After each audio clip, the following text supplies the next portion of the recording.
Gravar. Recording is on. Então, muito bem, vamos conseguir. Vou poder subir com essa aula. Oba! Valeu a pena limpar lá as minhas coisas. Um monte de bagulho lá pendurado no meu drive. Então, ó. Câmera fechada.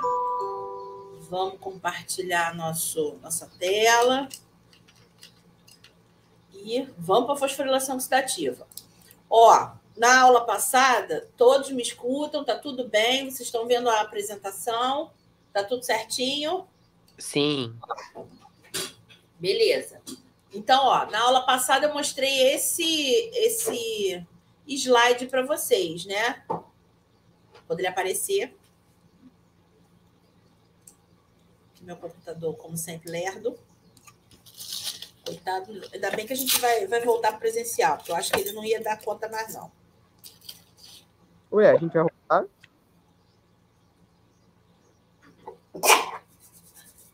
Ai.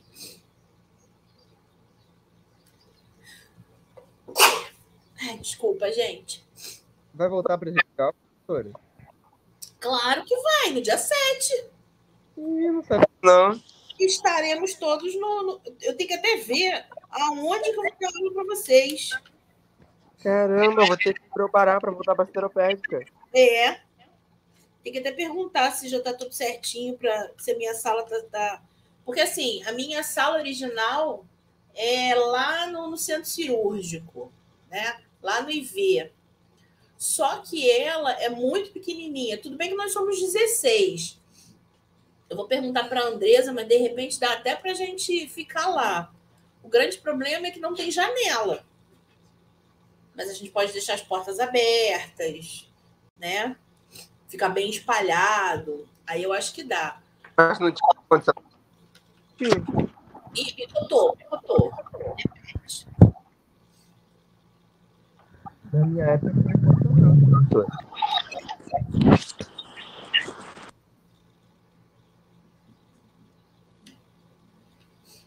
Não escutei de novo.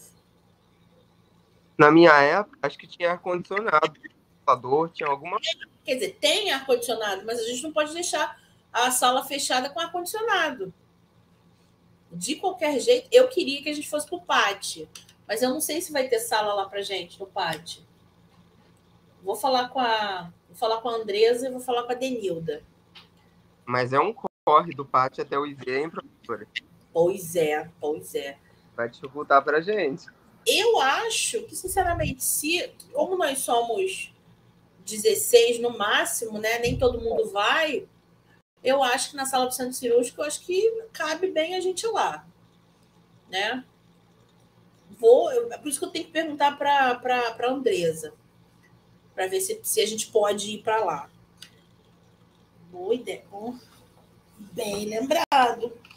Tem que perguntar isso para a Andresa.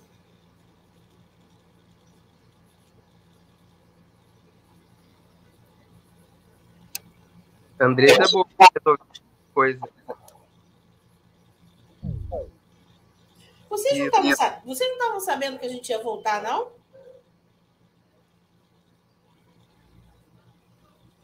Já está tudo certo, tudo esquematizado, a gente já está numa correria danada com isso.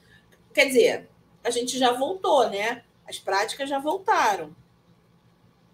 Mas as teóricas vão voltar a partir do dia 7, do carnaval. Muito bem. Não, só algumas práticas voltaram, poucas práticas. Só propedêutica, diagnóstico por imagem, poucas matérias voltaram. Não, mas assim, de vocês, né, da veterinária, voltaram poucas, mas a química em peso já voltou.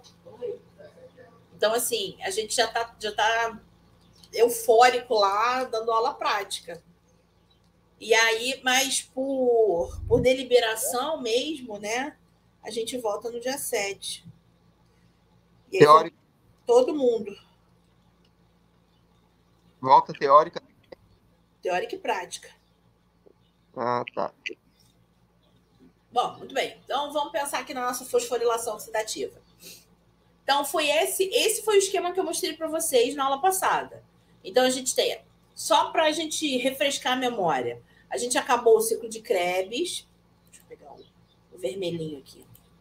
A gente acabou o ciclo de Krebs, produziu o NAD e o FAD reduzido e ainda produziu de quebra uma molécula de ATP derivada do GTP e pererê. Para cada volta do ciclo de Krebs, a gente produz 3 moléculas de NAD reduzido e uma molécula de FAD reduzido. E aí, a gente precisa reoxidar esse NAD, né, para a gente poder continuar rodando o ciclo de Krebs.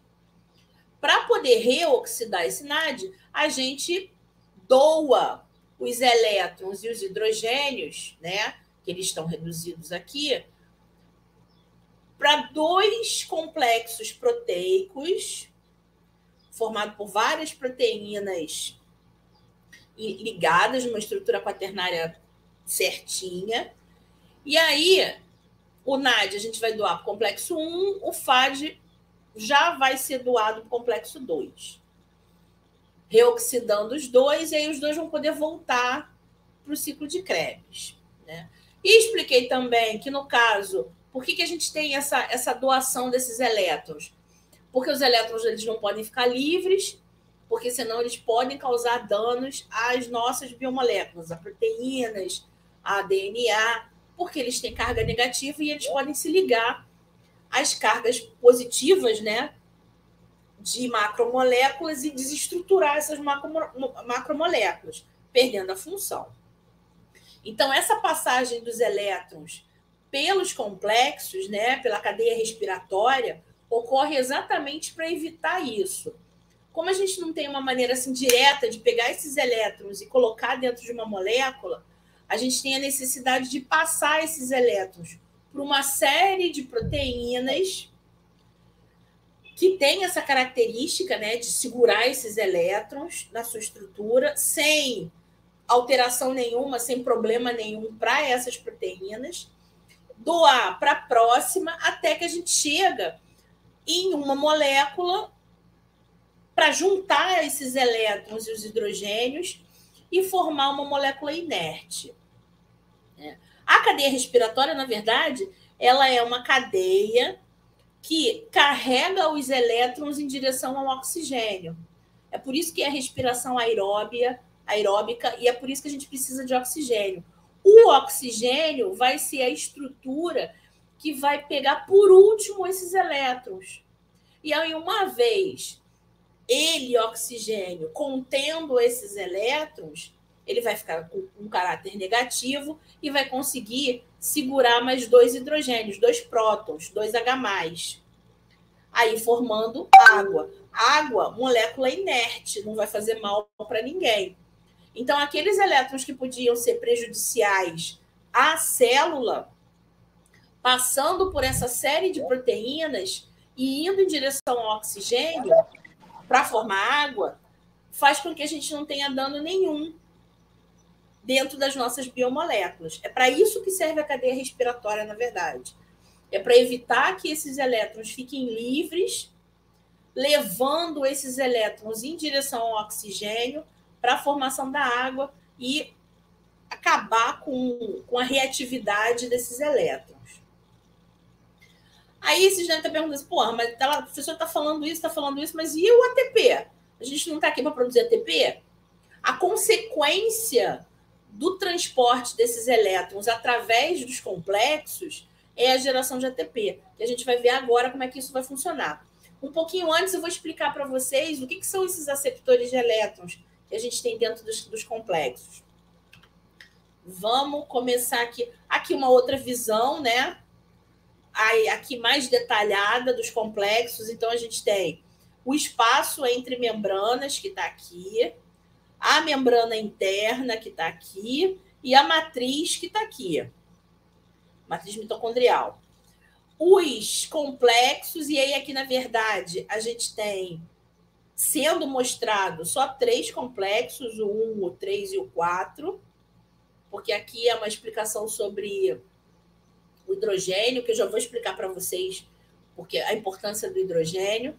Os elétrons saindo do NAD, apesar de não estar aparecendo aqui, o complexo 2, saindo também do FAD, para poder caminhar pelos complexos até que a gente chega no oxigênio. E aí, quando a gente chega no oxigênio, pega esses 2 prótons e junta, formando água. Além desses 4 complexos, que um não está sendo mostrado aqui, a gente ainda tem a ATP sintase aqui, que para alguns livros ela é considerada o complexo 5, mas ela não pertence à cadeia respiratória. Ela é a enzima responsável por sintetizar ATP. Então, eu considero que ela não seja parte da cadeia respiratória. Ela é a ATP sintase, mas ela é completamente dependente da cadeia respiratória. É isso que a gente tem que lembrar, né? E é isso que a gente tem que ficar dentro da cabeça da gente. Se não tem cadeia respiratória funcionando, não tem síntese de ATP. Vamos ver os detalhes dessa história toda e aí depois a gente faz um rescaldo, faz um resumão de toda esse transporte de elétrons e a síntese de ATP. Bom, falei para vocês que a gente tem o NAD e o FAD vindo do ciclo de Krebs, os 2 reduzidos.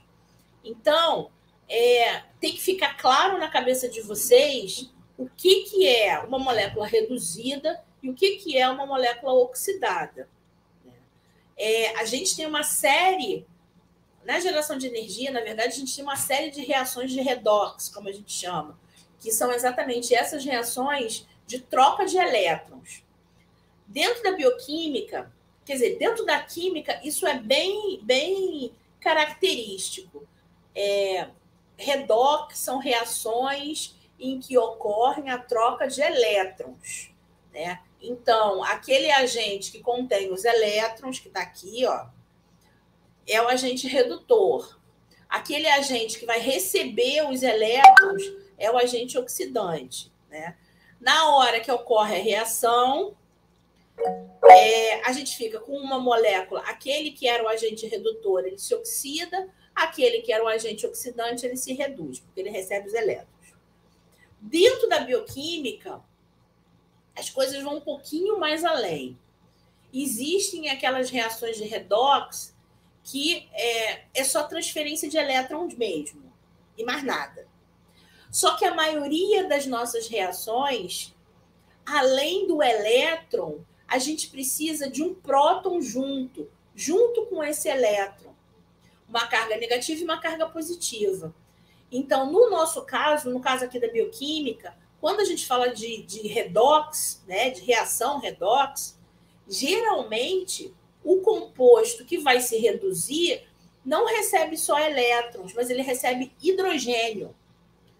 Ele vai receber 1 ou 2 hidrogênios. E aí, esses hidrogênios eles vão estar completos com seu próton e seu elétron. Então, na verdade, na nossa bioquímica, redução significa receber prótons e elétrons. Deu para entender isso? É mais do que simplesmente receber elétrons. Então, toda vez que a gente pensa em uma reação de redução, de redox, a gente pensa num par redox. É sempre o que está oxidado, como aqui o NAD+, e o que está reduzido, como aqui o NADH. O que está oxidado, como o FAD, e o reduzido, que é o FADH2. Então, o reduzido ele tem sempre hidrogênio, ó. Por quê? Acompanhando um elétron, vai sempre um hidrogênio, um H+. Aí, na verdade, a gente mata 2 coelhos com uma cajadada só. A gente não deixa os elétrons ficarem livres, ocasionando dano para as nossas biomoléculas, e a gente também não deixa os H+, os prótons, ficarem livres, que no nosso caso ia poder acarretar a acidose metabólica. Aí o pH ia baixar, e aí a gente ia acabar entrando em acidose. Então, professora, eu tenho uma dúvida. Fala, pode falar. Por que o FAD, quando é reduzido, ele não vira FADH+, e sim FADH2? Vou mostrar agora. Vou mostrar a estrutura dos dois, do NAD e do FAD. Vamos lá. Então, olha só. Abstrai isso aqui, porque isso aqui, eu ainda tenho que tirar esse esquema aqui. Abstrai o número de ATPs por enquanto, porque depois eu vou mostrar para vocês como é que a gente consegue transformar NAD e FAD em ATP. Eu me lembro lá daquela aula que eu mostrei, daquele vídeo lá da herbologia e poções, que o professor lá, ele arredondava, né? NAD gera 3 e FAD gera 2 ATPs. Mas eu vou mostrar para vocês direitinho a conta certa dessa história. Então, a gente tem os nossos 2 primeiros aceptores de elétron, que é o NAD e o FAD. Então, eles sempre carregam, e são compostos de alta energia, e eles sempre carregam um par de elétrons. Durante o processo de geração de ATP, a gente necessita que ocorra essa transferência de elétrons através da cadeia respiratória, como eu já falei para vocês. Agora vamos ver a cara dos dois. Quando a gente entra com os elétrons na cadeia respiratória, esses elétrons eles vão sofrer reações de redox através das desidrogenases, que essas são, na verdade, as enzimas que são as principais enzimas de redox que a gente tem. Então, no ciclo de Krebs, a gente tem as 3 desidrogenases que produzem NADH, a gente tem uma desidrogenase que produz FADH2, e isso tudo vai para a cadeia respiratória. Só para mostrar... Deixa eu mostrar o NAD... mostrar o NAD melhor aqui para vocês. Então, olha só. Essa é a estrutura do NAD. Vamos ficar na estrutura do NAD e deixar o NADP um pouco de lado, porque o NADP é uma outra história, né? O NAD, ele na verdade se chama nicotinamida adenina dinucleotídeo, ele é um nucleotídeo realmente. Na verdade, ele tem 2 pedaços de nucleotídeo, ele tem esse pedaço aqui, que é considerado um nucleotídeo, e ele tem um dinucleotídeo, e esse pedaço aqui, que também é um nucleotídeo, de fosfato, aliás.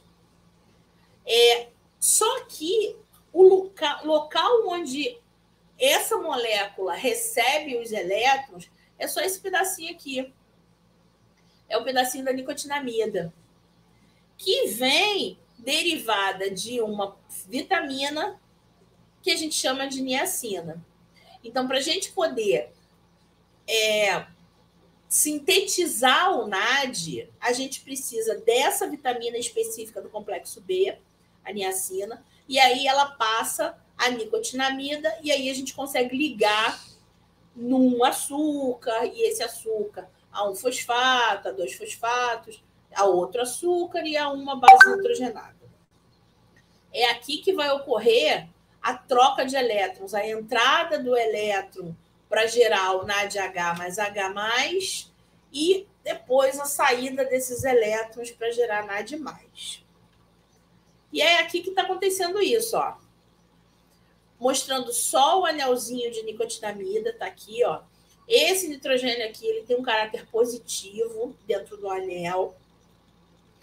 E aí, quando ele recebe, né, o primeiro hidrogênio, e aí é o hidrogênio completo, né, esse hidrogênio completo vai se ligar aqui nesse carbono. A gente não precisa falar de ressonância, a gente não precisa falar de ataque nucleofílico, a gente não precisa falar de nada disso. O que a gente precisa entender é que, para a gente poder ligar no NAD oxidado, a gente precisa de 2 elétrons, um vai ficar aqui, ó, em volta desse anel, o outro vai se juntar ao hidrogênio e vai se ligar covalentemente ao anel, e aí a gente tem o NADH. Nossa, eu preciso concorrer com o cara com o carro do Hortifruti. Por que a gente chama de NADH mais H+? Quando esse nitrogênio aqui recebe o elétron, ele passa a ficar não negativo, mas ele passa a ficar menos positivo. Ele era positivo, e aí ele recebe o elétron e ele passa a ficar menos positivo. Como ele está menos positivo, ele consegue atrair, de maneira eletrostática, um hidrogênio, um H+. Então, quando a gente fala NADH mais H+, significa dizer que um hidrogênio completo, próton e elétron, se ligou covalentemente à nicotinamida do NAD, um elétron se ligou ao nitrogênio que tinha caráter positivo, tornando ele menos positivo, e, por causa disso, a gente consegue atrair para o redor desse anel um H+. Deu para entender isso que eu falei? Sim ou não?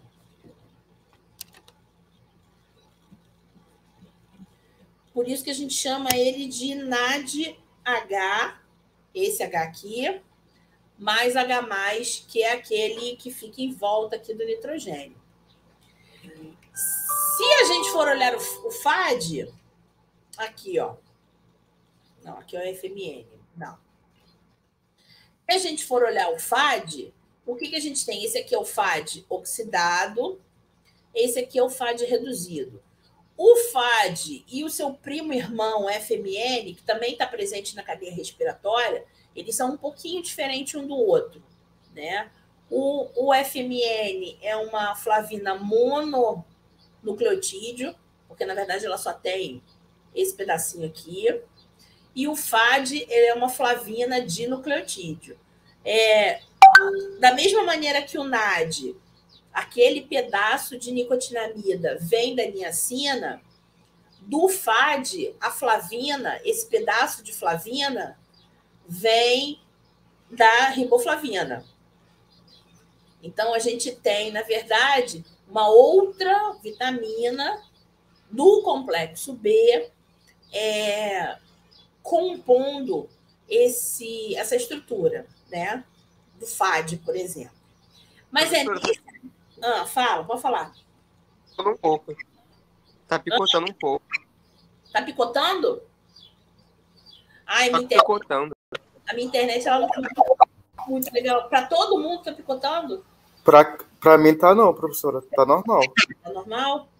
Pode ser a internet que tá picotando. A minha, esses dias, tá mais ou menos. Não tá tão boa assim, não. Mas, olha só, de qualquer jeito, eu estou gravando a aula. Então, essa aula, depois de gravada, vai subir para o YouTube. Então, aí vocês reveem a aula de novo. Revejam a aula de novo. Então, deixa eu continuar. Então, olha só. Eu falei para vocês que quando a gente vai fazer uma redução de redox que utiliza o NAD, esse NAD, ele, na verdade, ele vai ligar um hidrogênio completo, próton e elétron, covalentemente na sua estrutura, e um hidrogênio, um próton, na verdade, um H+, vai ficar atraído pelo anel da nicotinamida por causa do caráter menos positivo do nitrogênio. Nesse caso do FAD aqui, quando a gente faz a reação de redox, quando a gente reduz a molécula de FAD, ela, na verdade, ela recebe 2 elétrons e 2 prótons. Então, ela recebe 2 hidrogênios completos em 2 etapas, né? Então, ó, se a gente for olhar aqui, ó, o anel de isoaloxazina faz parte aqui do FAD, ele pode receber o primeiro hidrogênio, aqui ele só marcou o H+, mas na verdade tem elétron, tem 2 elétrons aqui também. Então, ele vai receber o primeiro hidrogênio aqui, aqui, nesse nitrogênio aqui, ficando semi-reduzido, e aí depois ele recebe um outro hidrogênio completo, H+ e elétron, nesse nitrogênio aqui.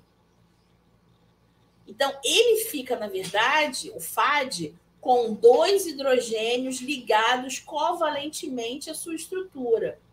É diferente do NAD, que vai ligar um hidrogênio covalentemente e o outro vai ficar orbitando aqui em volta do nitrogênio da nicotinamida. Não se liga covalentemente. No FAD, não. No FAD, ele é ligado covalentemente aqui e aqui. Por isso que a gente chama que ele é um FAD-H2. Esses hidrogênios, é uma notação de que esses hidrogênios eles estão ligados covalentemente na estrutura do FAD. Isso serve também para o FMN, é pelo mesmo caminho. Deu para entender isso que eu falei? A diferença de NADH mais H+, e FAD-H2? Ou ficou confuso? Deu sim. Deu sim. Beleza. Aqui só para mostrar o FMN, que é menorzinho, é mais curtinho, mas ele faz a mesma coisa, né?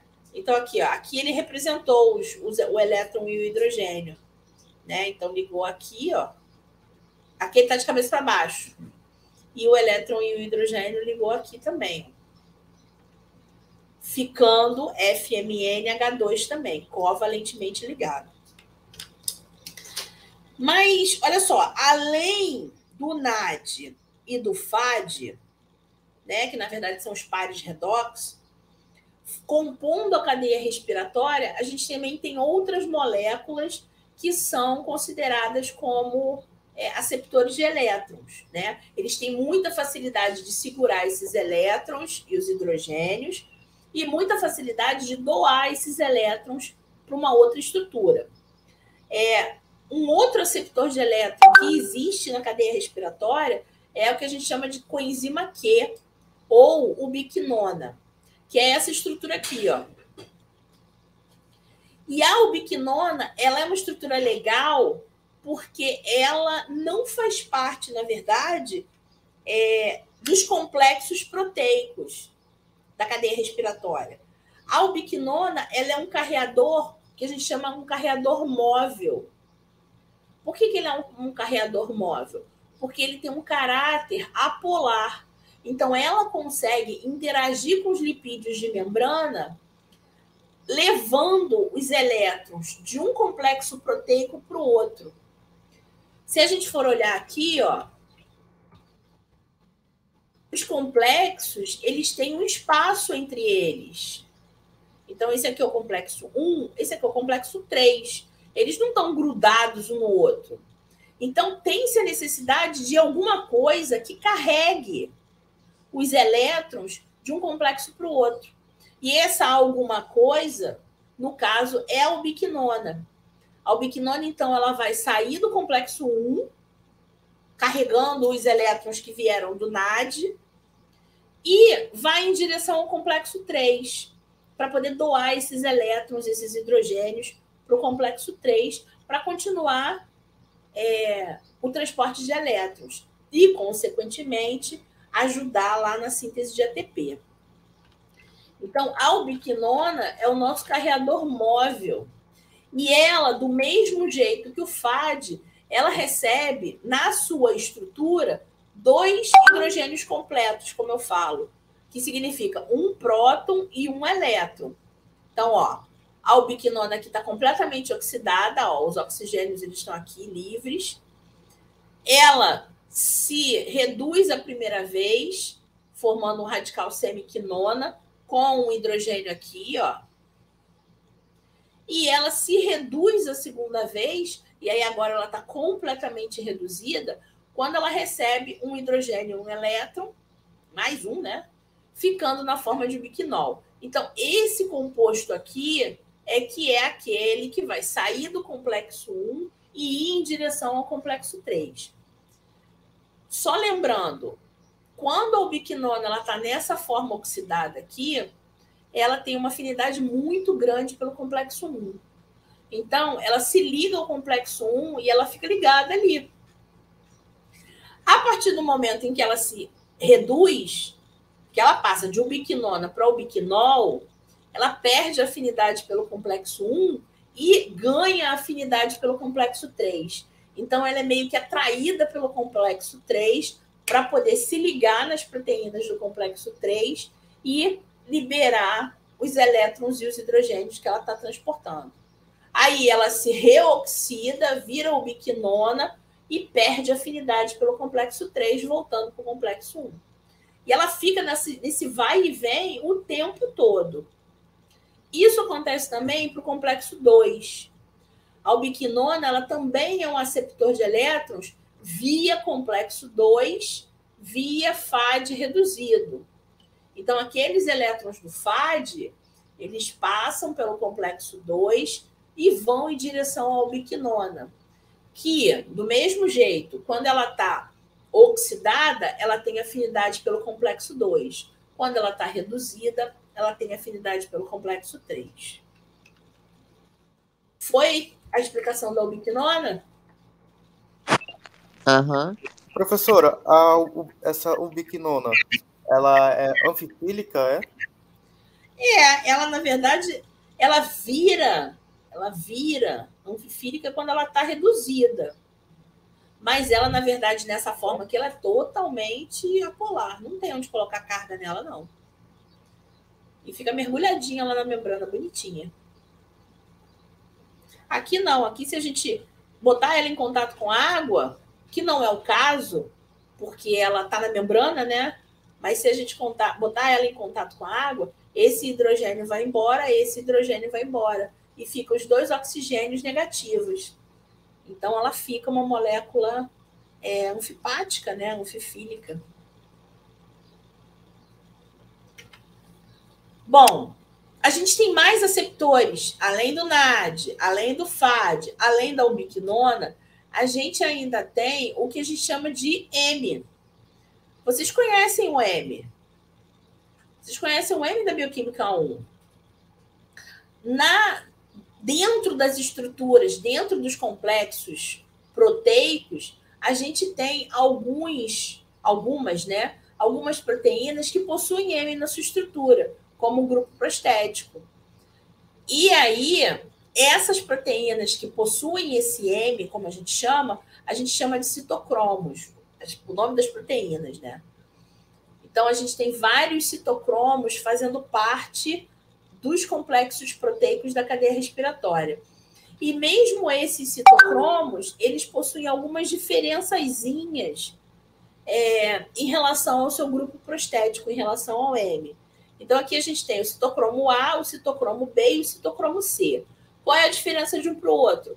É o que está pendurado no M dessas proteínas. Então, aqui no caso, no citocromo A, a gente tem um rabicho de hidrocarboneto, a gente tem um CHO aqui embaixo, esse CHO que já não aparece no citocromo B, o hidrocarboneto que não aparece no citocromo B. E aqui no citocromo C, a gente ainda tem a inclusão de cisteína. Ó, cisteína aqui e cisteína aqui. Então, assim, as estruturas que vão segurar o elétron, nesse caso, são exatamente as moléculas, os grupos prostéticos desses citocromos, que são o M. Então, o elétron, na verdade, ele vai poder ser aceptado pelos citocromos e a gente não tem a necessidade do hidrogênio, porque o elétron, quando ele se liga ao ferro, ele muda o estado de transição do ferro de +3 para +2 e não precisa nada de hidrogênio para poder completar a valência. Então, ao transportar os elétrons através dos citocromos, a gente só transporta elétron realmente. E aquele hidrogênio que veio da ubiquinona, por exemplo, ele vai ser liberado para a matriz. Ele vai ficar na matriz mitocondrial, esperando para ele ser incorporado em outro receptor. Deu para entender isso? Estou falando muito rápido? Tá dando para acompanhar? Sim, sim ou não, não?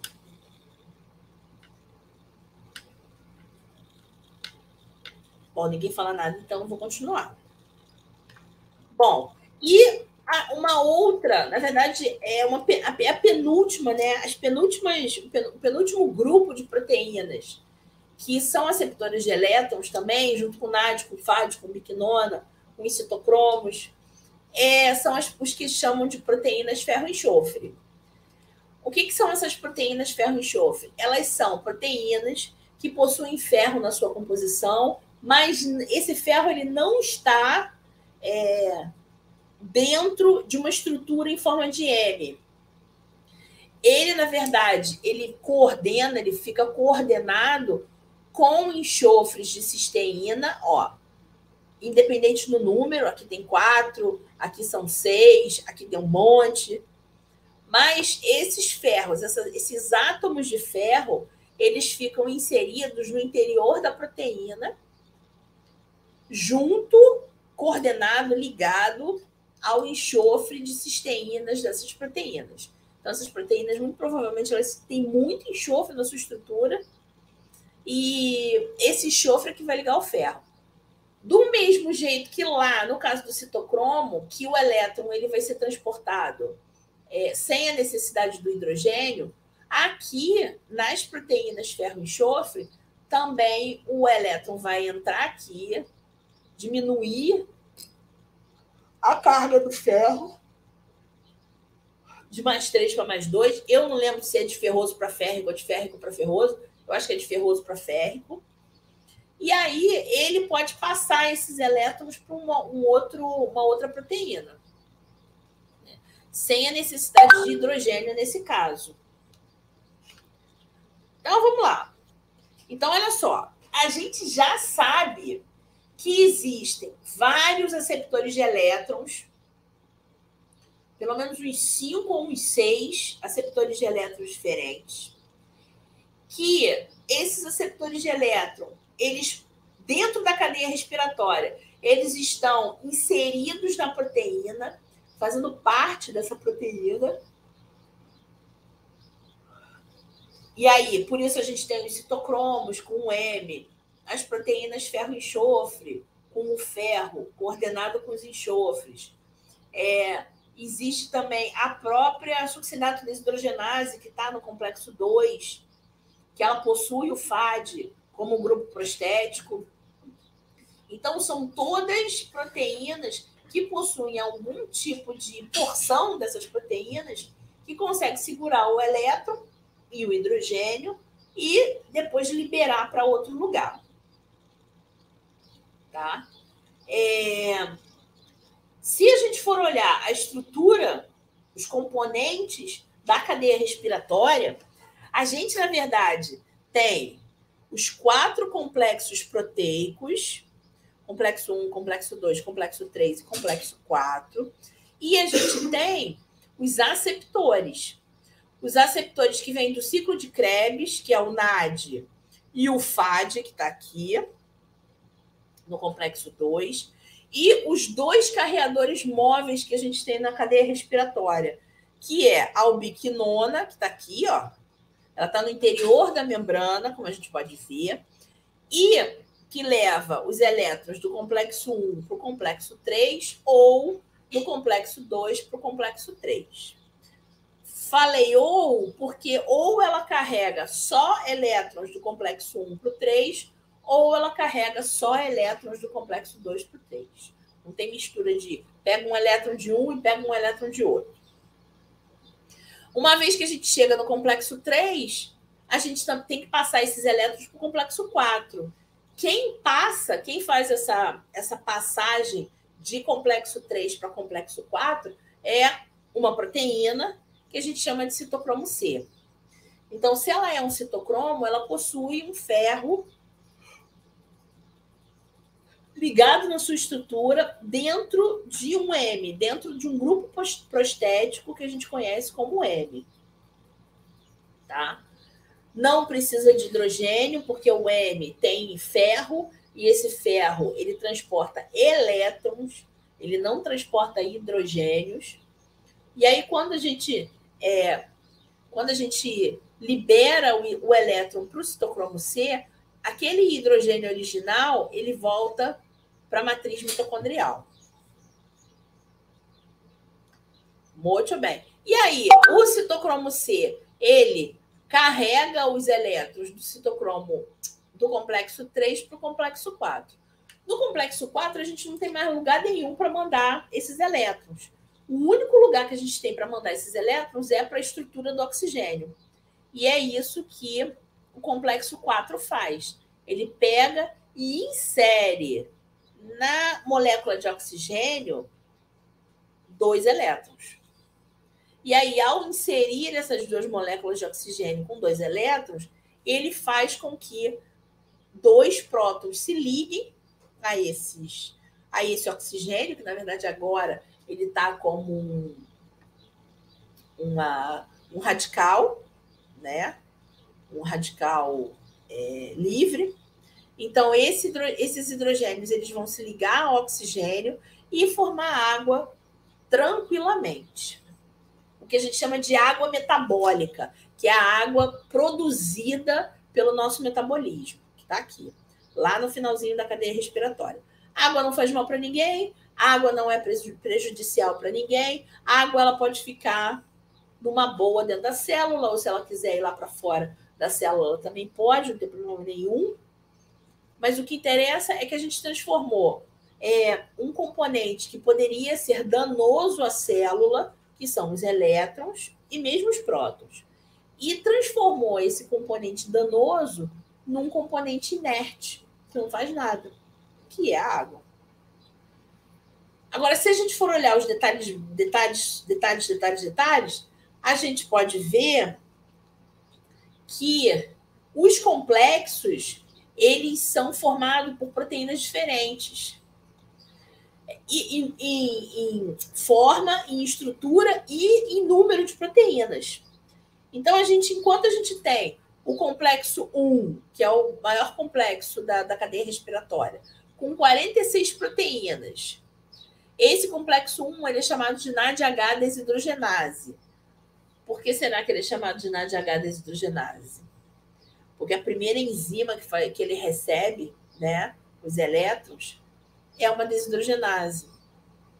Então, ele também está fazendo parte, né, o NAD, nesse caso da reação da desidrogenase, do NADH desidrogenase, ele também está fazendo parte de uma redução de redox, só que ao invés de ele se reduzir, ele vai se oxidar. Então, 46 proteínas compõem o complexo 1. Ela, atualmente, ela está sendo designada como NADH desidrogenase, o todo, né, o complexo todo. E na sua estrutura, na sua composição, ela possui moléculas, proteínas com FMN, aquele primo irmão do FAD, e moléculas ferro e enxofre. Ela tem pelo menos 7 moléculas ferro e enxofre. Aí pode levantar assim a mão, professora, mas como é que o complexo 1 ele tem 8 proteínas aqui, né? Porque uma proteína possuindo o FMN e 7 proteínas ferro e enxofre. Mas como é que você falou que eram 46? As proteínas que estão descritas aqui, como FMN e ferro e enxofre, são aquelas responsáveis pelo transporte de elétrons. Todas as outras que estão em volta e que, às vezes, coitada, elas não tem nada, né, ligada nelas, elas fazem parte da estrutura do complexo. Essa estrutura do complexo é que vai fazer, na verdade, os elétrons eles poderem ser capturados, vamos dizer assim, pelo complexo 1. Né? Eles saem do NAD e vão para o complexo 1. No complexo 2, o complexo 2 ele é chamado de succinato-CoA redutase. Né? Porque no complexo 2, tanto ele tem atividade de redutase para o succinato, quanto para a coenzima Q, para a ubiquinona. O complexo 2 ele é formado por 5 proteínas. Dentro dessas 5 proteínas, a gente tem o FAD, a gente tem o citocromo B560 e a gente tem 3 proteínas ferro e enxofre. Ué, professora, mas aí fechou, deu certinho. 3 mais 4 mais 5. Então, a proteína pendurando o FAD. Certinho, 5 proteínas. Por que complexo 1 tem 46? De novo, a gente tem que olhar as proteínas que fazem o papel, que tem um papel importante, e aquelas proteínas que fazem a organização. Não adianta nada eu ter aí os 5 componentes aqui com possibilidade de pegar elétrons e passar elétrons e que não tem uma estrutura direitinha, não tem uma estrutura certa, uma estrutura correta, e acaba não fazendo a redução que deveria fazer. Então, quer dizer, para evitar isso, a gente tem os complexos de tamanhos diferentes. No caso do complexo 2, são só as 5 proteínas e todas elas possuem algum tipo de aceptor de elétron. Ou era no anel da isoaloxacina, ou a nível de citocromo B560, que a gente vê ferro no espectro fluorímetro, e tem também aquelas proteínas que são as ferro e enxofre. Beleza, beleza? Aí a gente passa para o complexo 3. O complexo 3 é chamado atualmente de CoQ, coenzima Q, citocromo C redutase. Por que isso? Porque o complexo 3, ele recebe os elétrons da coenzima Q, que é a ubiquinona. Esses elétrons, eles passam por dentro das proteínas que têm aceptores de elétron e vão acabar no citocromo C, na verdade. Então, ele passa por todos aqueles citocromos dentro do complexo 3, mas a última molécula que ele tem para ser doado, né, para esses elétrons serem doados, é o citocromo C. Então, a gente tem CoQ, citocromo C redutase. São 11 proteínas que fazem parte da sua estrutura.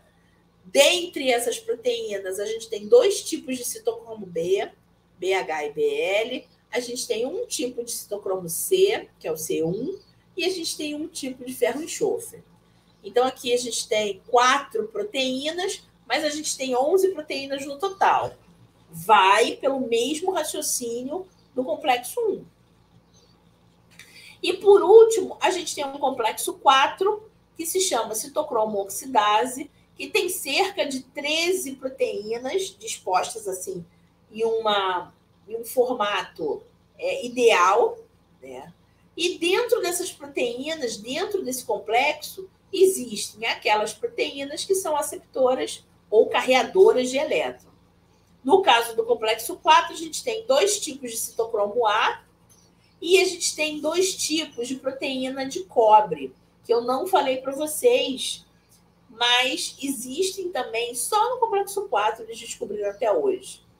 Existem também proteínas que, ao invés do ferro, por exemplo, ao invés de ter ferro aqui nessa proteína, tem cobre. E o cobre faz a mesma coisa que o ferro faz. Aqui a mesma coisa, em vez de ter um átomo de ferro aqui, tem só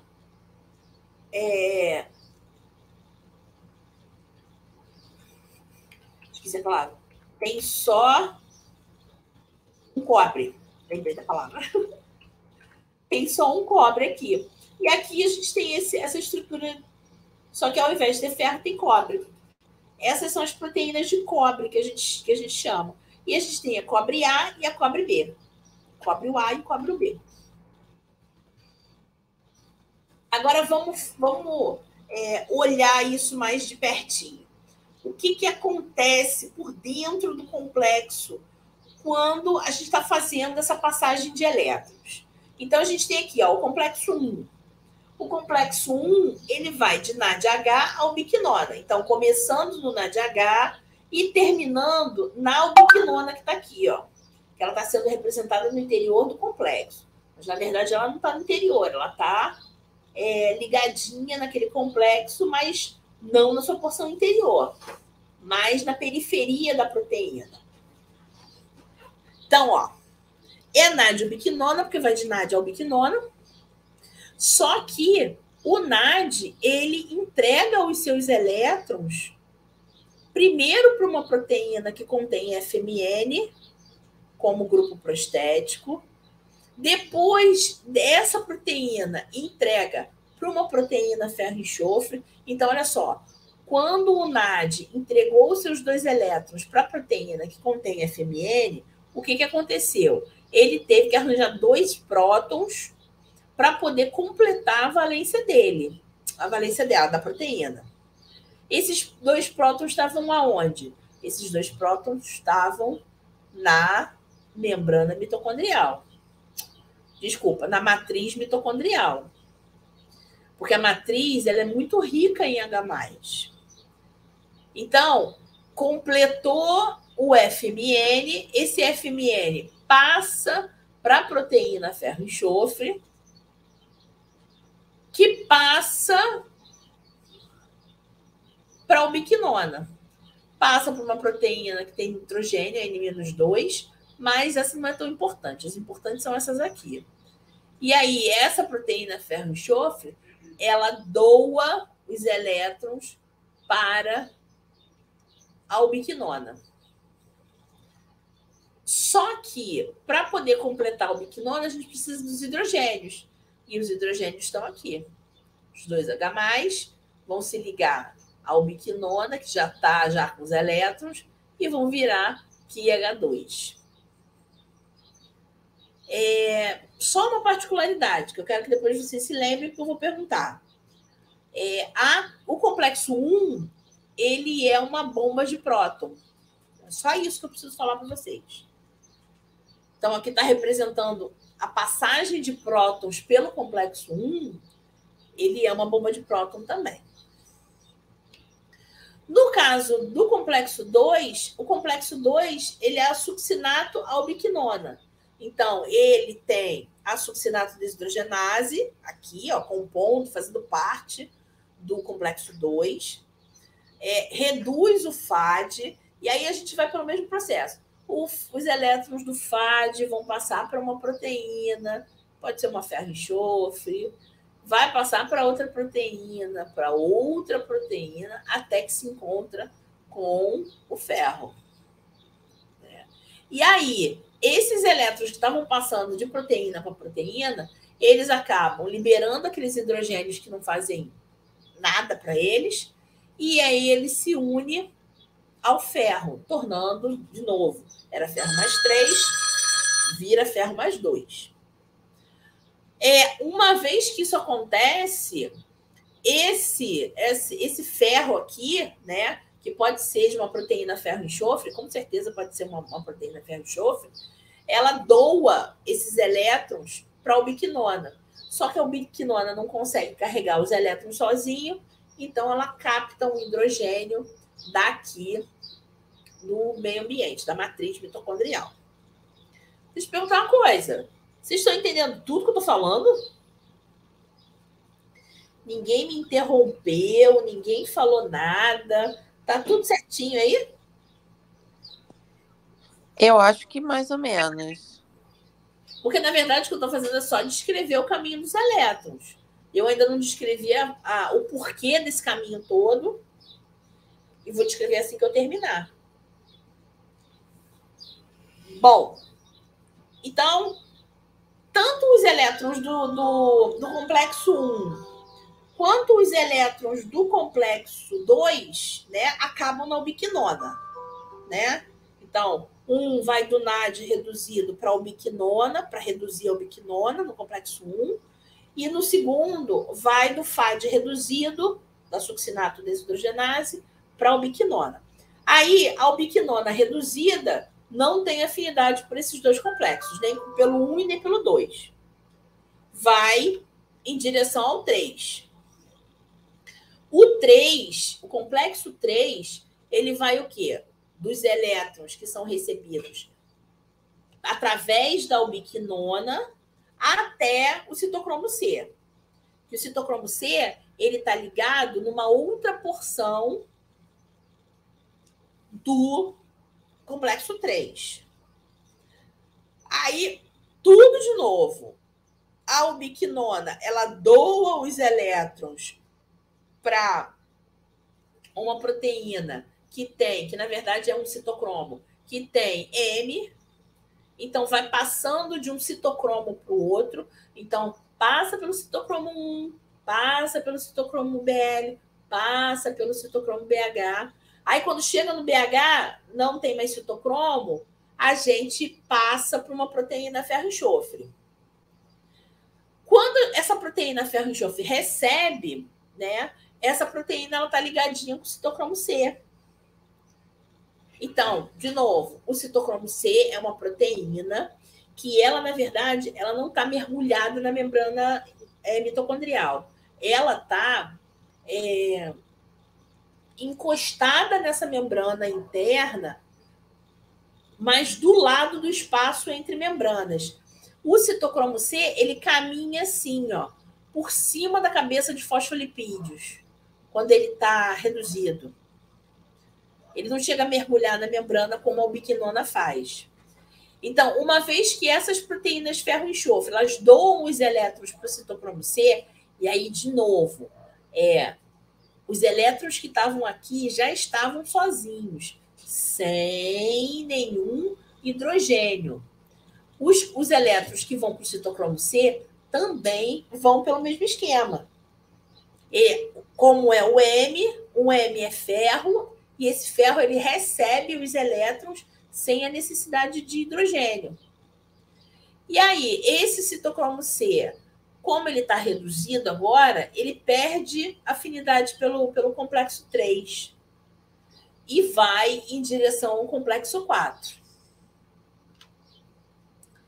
No complexo 4, o citocromo doa os elétrons para uma proteína de cobre, para um citocromo A, do citocromo A para o citocromo A3, do citocromo A3 para a proteína de cobre B.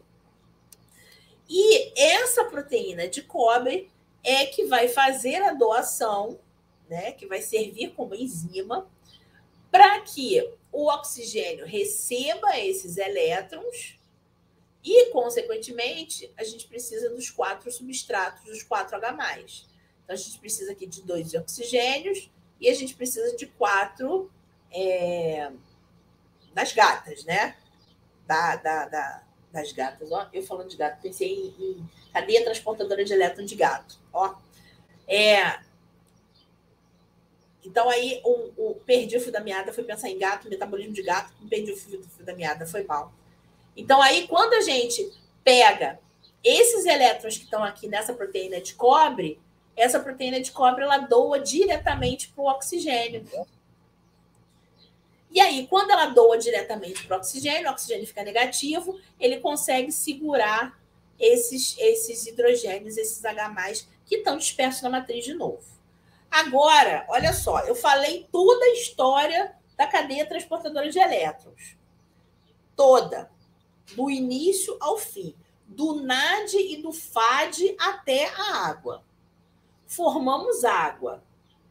Passamos com esses elétrons por todas as proteínas aceptoras de elétrons. Passamos os elétrons pela ubiquinona e pelo citocromo C, que são os carreadores móveis. E aí, para que isso serve? Só para poder encher a paciência de vocês com esse monte de nome, com esse monte de vem para cá, vai para lá, e proteína ferro-enxofre, citocromo, proteína de cobre? Não. Agora a gente tem que fazer a relação entre a cadeia respiratória, dessa passagem toda de elétron, e a ATP sintase. O que uma tem a ver com a outra? Que é exatamente o que a gente quer, o nosso objetivo aqui. Deixa eu só dar uma paradinha. Vocês entenderam tudo até aqui? Tudo que eu digo assim. Vocês entenderam que a gente tem a necessidade de passar esses elétrons por proteínas, por aceptores de elétrons, até chegar ao aceptor final, que é o oxigênio? Tudo, na verdade, que eu falei até aqui é somente para explicar uma coisa simples.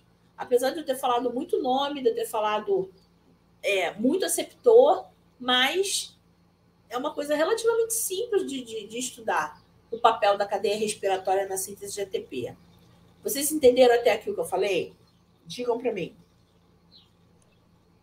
Sim. Foi. Então, agora a gente vai por quê? Por que a célula, e isso acontece em toda célula, por que a célula tem que fazer esse caminho dos elétrons, desde o NAD, do FAD, até o oxigênio se transformando em água? Quando eu estava falando lá de complexo 1, eu falei para vocês que o complexo 1 é uma bomba de próton. Né? Não precisa de energia, na verdade. Quer dizer, precisa de energia, mas não na forma de ATP. Toda vez que passa um elétron por dentro do complexo, seja ele do complexo 1, do complexo 3 ou do complexo 4, ocorre uma liberação de energia, ocorre uma deformação nesse complexo. E aí, abre dentro das proteínas um espacinho.